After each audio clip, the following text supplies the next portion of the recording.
Driving through the Colorado mountains can be certainly a beautiful and scenic experience, but it can be a hair-raising one if you're facing a semi down on a high mountain pass. Hi, welcome to Comcast Newsmakers. I'm Beverly Weaver, and we are here in the state capitol talking with state lawmakers, and joining me now is Representative Millie Hamner. Welcome, thanks for being with us. Thank you so much. Thanks for this opportunity. Yeah, now I know you represent several mountain communities, and this is a big concern when you have to cross, in particular, Independence Pass, and semis are on that road. Tell me what the issue is. Well, Independence Pass is gorgeous, but it's also a very difficult pathway if anyone listening in has ever driven that. And I encourage people to do that because it's absolutely gorgeous scenery, yeah. But currently there's semis over 35 feet are not to be, period, on the pass when it's open. And so the bill I'm carrying has been brought to me by people in Pitkin County who are very concerned about safety, and Lake County, about safety on Independence Pass. Yeah, so that would really prohibit them. How do you enforce that, Representative? That's a great question. Currently there are signs, but we're hoping to increase the signage and increase the penalty and put the penalty on the signs. Yes. So that even if a GPS system inadvertently brings a traveler to one or the other end of the pass, it'll be very clear and there'll be a place to turn around so that they can take a safer route. Right, exactly. Now, I know you're also involved in the wildlife issue. It's been a huge issue in 2013 for the state of Colorado.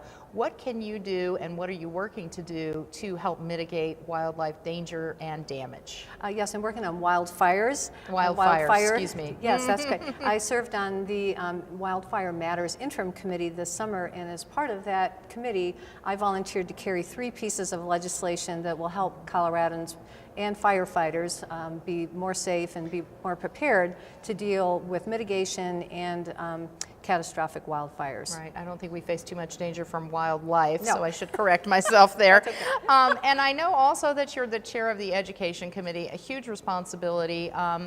Talk about what you really need to accomplish in the committee this year, because I know that there's more funding, but it's still a huge challenge allocating dollars. It is. It's going to be very difficult. Our K-12 public schools have faced significant budget cuts over the last several years as a result of the economy. Fortunately, it's picking back up.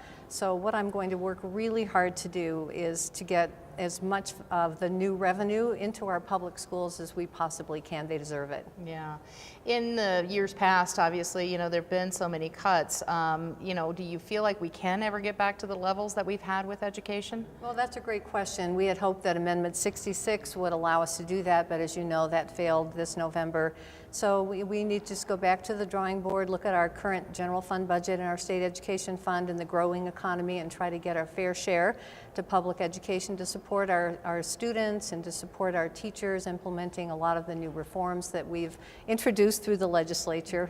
And I'm really optimistic that we'll be able to do a better job for them. Right, and what you bring from the mountain community, I know you have to be down here in Denver representing the people in the mountains. Tell me how important it is to really have that voice for communities that aren't always able to make it to Denver. Well, I think it's critical, and thanks for asking the question.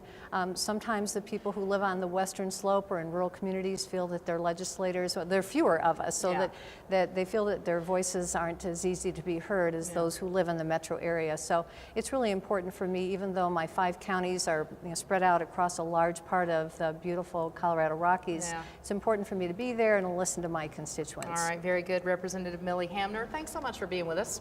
Thank you. It's a pleasure. And thanks for watching Comcast Newsmakers. I'm Beverly Weaver.